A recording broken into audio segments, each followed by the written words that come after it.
দেখো, নিজের স্কিনকে যদি সুন্দর আকর্ষণীয় করতে হয়, একটা চকচকে গ্লাসি লুক অবশ্যই পাবে। আমরা গ্লাসি লুক পাওয়ার জন্য কিন্তু নানা রকম ট্রিটমেন্ট করে থাকি, কিন্তু সেটা যদি ঘরে বসেই রোজ ডেলি কেয়ার করি, স্কিনটাকে যত্ন করি, তাহলে গ্লাসি লুকটা করার জন্য এত টাকা খরচা করে তোমাদের ট্রিটমেন্ট দিতে হবে না। কিভাবে গ্লাসি লুক পাবে?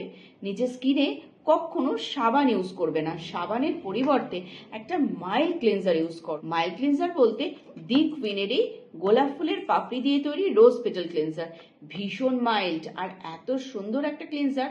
সালফেটও নেই, হয়তো ফেনাটা কম হবে, কিন্তু এত সুন্দর স্কিনটাকে চকচকে করে দেবে, পরিষ্কার করে দেবে। ব্যবহার করার পর না তোমরা মনে করবে যে এটা তোমাদের সব থেকে ফেভারিট প্রোডাক্ট।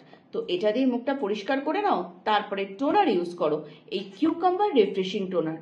রিফ্রেশ তো করবেই, তার সঙ্গে সঙ্গে নিয়াসিনামাইডের গুণে কিন্তু ওপেন পোর্স ভিজিবিলিটির সমস্যাও কিন্তু সমাধান করে দেবে। আর পিএইচ লেভেল মেনটেন, যেটা স্কিনের মধ্যে দরকার ভীষণ পরিমাণে মেনটেন রাখাটা। তাই এই নিয়াসিনামাইড যুক্ত কিউকাম্বার রিফ্রেশিং টোনার দুটো স্প্রে দিয়ে শুকিয়ে নাও। আর সবার শেষে সোনা দিয়ে তৈরি, একদম সঠিক শুনেছ, 24 ক্যারেট গোল্ড দিয়ে তৈরি আমাদের এই দি কুইনের গোল্ড জেল ক্রিমটা অ্যাপ্লাই করো। দেখবে স্কিনটাও হেলদি হচ্ছে, তার সঙ্গে সঙ্গে গ্লাসি লুক যেটা তোমরা চাও সেটাও পেয়ে যাচ্ছ।